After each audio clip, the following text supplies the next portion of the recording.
I understand you are referring to an ongoing investigation by a national authority, and I'm not in a position to comment on ongoing investigation. The other thing is that separately from that, you are referring to a former staff member. And on this former staff member, what I can tell you is that he was a former EAS staff member who retired in 2017. His last post, not his last post, one of his posts was head of the EU delegation in Seoul. And as of September 2015, his national security authority did not renew his security clearance after his expiry by the end of 2016. So he was subsequently recalled to headquarters in 2016 upon the notification of the withdrawal by the competent authority. That's what I can say on this matter. Thank you, Virginie. Hayo, do you have a follow-up? Interesting information. Thank you very much. But what did the Commission do with this declaration you just mentioned? How do they act? Because the term of this ambassador was not fulfilled, so he was sent back to Brussels in advance and got a kind of golden handshake or pré-pensionné. On s'appelle ici. So what did the Commission departments do with this non-certification? This I would like, if there were allegations on spying for China, there must be some consequences here in the House. Thank you. You said Commission several times, but actually we were talking about the European External Action Service at that time. So let me maybe explain a little bit how it works. So you know, for heads of delegations, you need to have a security clearance that allows to do your work, basically to access the kind of information that you need to have to do your work. This security clearance is given, is granted by national security authority, and we rely on them to provide that. In this case, what we have been made aware, what the European External Action Service has been made aware after this former staff member took his post, was that the authority would not renew the security clearance. And as a direct consequence, the person was not able to be kept on this post and was recalled to headquarters. So that's what happened. Thank you. Hayo, do you have a follow-up? If you get such an information, what are you doing with this? Do you accept this and say, okay, come back, welcome home? If there are such kind of allegations, you have to act, otherwise it's irresponsible, because this person stayed in the External Action Service, still afterwards working in this service. Thank you.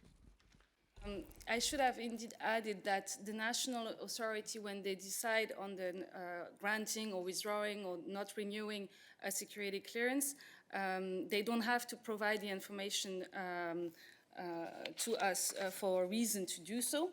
But since we are on the subjects, what I can say is that we are initiating an internal investigation to review possible wrongdoings by the person concerned during his time in the service, as well as after that. Thank you, Virginie. Is there a question for Virginie as well? Please go ahead.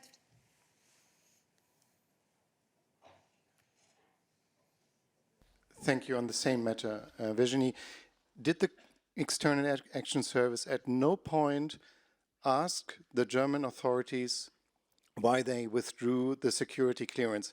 In my understanding, that's a very rare case.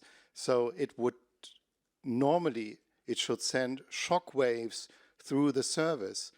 I cannot imagine a situation where you simply say, oh, okay, it's been withdrawn, so, well, let's call him back. That's not plausible. Asking very detailed questions now about a period which may not be completely clear and covered at this stage by Virginie. So I think that she said what she could say about what action was taken by the External Action Service at this stage as developments unfolded. So perhaps we leave it here for today. Look, I understand, but you have to see that we are talking about a personal matter and investigation on which are things that we don't give in details. We don't provide details. We don't provide comments on ongoing investigation. I think what I've told you today, and I think that's the most important piece, at least from my point of view, of what I had to say, is that we have initiated an internal investigation on the person concerned, and we are reviewing possible wrongdoings at the time and after that.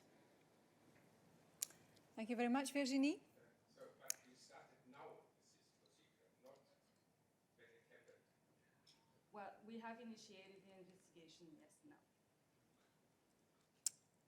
Thank you, Virginie. Any more questions for Virginie? David is for Virginie. En tout cas, sur le même cas, je ne sais pas pour qui exactement, parce que cette personne concernée qu'on ne peut pas nommer travaille aussi pour une société de lobby et a commencé à travailler pour cette société de lobby, je crois, peu après avoir laissé les services des institutions européennes. Je voulais savoir s'il y a eu un cooling-off period ou s'il fallait un cooling-off period ou une autorisation par les services pour entrer dans une société de lobby. Okay, so you'll have to bear with me because my answer is a bit legalistic, but I want to be precise in the information that I give you. Of course, there are indeed rules and procedures which are related to engagement of officials after retirement. So there is even an article of the treaty, which is Article 339 of the Treaty on Functioning of the European Union, which I will read. The officials and other servants of the Union shall be required, even after their duties have ceased, not to disclose information of the kind covered by the obligation of professional secrecy, in particular information about undertakings, their business relations, or their cost components. I can also refer to Article 16 of the Staff Regulations. Again, I will read. Officials, after leaving the service, continue to be bound by the duty to behave with integrity and discretion as regards the acceptance of certain appointments or benefits. Those former officials who intend to engage in an occupational activity within 2 years of leaving the service shall inform the institution thereof in order to enable it to take an appropriate decision in this respect and, when necessary, to forbid an activity or give approval subject to appropriate restrictions. So as a general rule, every official having left the service must go through what you have referred to, a cooling off period of 24 months. During the cooling off period, so 2 years after leaving the service, any occupational activity may only be exercised with prior authorization from the appointing authority. So the appointing authority makes an in-depth analysis of these kind of requests by assessing whether the proposed activity of the applicant is related or not to his career carried out during his last 3 years of service, and whether it could lead to a conflict with the legitimate interests of the institution, notably in order to safeguard its reputation towards the public, and if yes, to decide if the appointing authority may authorize it by imposing several conditions or refuse the authorization. In addition, senior officials having left the service shall in principle be put under an effective ban of advocacy and lobbying vis-à-vis staff of their former institution during 12 months. On this specific case, I can assure you that the procedures were respected. Merci Virginie. Donc il y a effectivement des règles très détaillées que Virginie a présentées de manière exhaustive sur les conditions dans lesquelles la personne concernée aurait pu ou pas pu prendre un emploi. Hayo, encore une question à ce sujet aussi? You speak about a national authority who didn't give him the clearance. Which national authority you are talking about? From which country? I'm sorry. From Korea, from Germany, from Belgium? Huh? We're talking about a former staff member, so of course a national from one of the EU member states, and in this case, I understand the question since the person you are referring to has a dual nationality. When I talk about the national authority who gave and then withdrew the security, actually did not renew the security clearance, I'm referring to the German competent authority. Was this the first time this happened to an EU ambassador that he didn't get his security clearance? Or can you find out this? I wonder. We will try to find out whether there were additional instances previously or afterwards of such a situation. Thank you very much, Virginie. Quite a busy Friday for you. Any other questions? Yes, there is a question over there.